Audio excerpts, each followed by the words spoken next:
ఈ నెల 27న వరంగల్ జిల్లాలో బీఆర్ఎస్ రజతోత్సవ సభ నిర్వహించనున్నారు. ఈ సభ ఏర్పాట్లపై బీఆర్ఎస్ మాజీ ఎమ్మెల్యే వినయ్ భాస్కర్ మాట్లాడారు. రజతోత్సవ సభకు బ్రహ్మాండంగా ఏర్పాట్లు జరుగుతున్నాయని, సభకు ప్రజలు కార్యకర్తలు భారీగా తరలి రావాలని సందర్భంగా ఆయన పిలుపునిచ్చారు. కాంగ్రెస్ అంటే మాట తప్పడం మడమ తిప్పడం అన్నారు.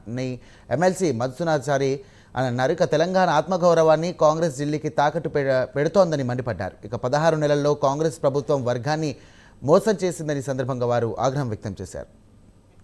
అదేవిధంగా వచ్చినటువంటి ప్రజానికానికి కేసీఆర్ గారి సూచనల మేరకు ఎక్కడ కూడా వేసవిని దృష్టి పెట్టుకొని ఇబ్బంది వస్తున్నటువంటి మా బీఆర్ఎస్ పార్టీ శ్రేణులకు ఇబ్బంది కలగకుండా లక్షలాది వాటర్ బాటిల్స్ అయితేనేమి, చల్ల ప్యాకెట్స్ అయితేనేమి, వారికి ఇబ్బంది కాకుండా బ్యారికేడ్స్ అనుకోండి, దగ్గరలో పార్కింగ్ స్థలం అయితేనేమి అన్ని కూడా ఏర్పాట్లు చేయడం జరిగింది.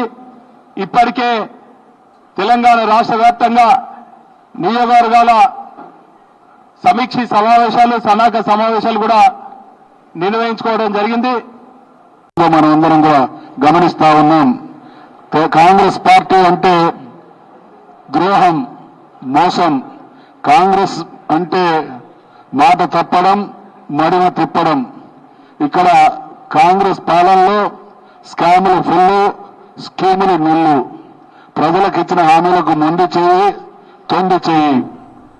వీటన్నిటితో పాటు తెలంగాణ ఆత్మ గౌరవాన్ని ఢిల్లీకి ఏ రకంగా తాకట్టు పెట్టుతున్నారో మనం అందరం కూడా చూస్తా ఉన్నాం.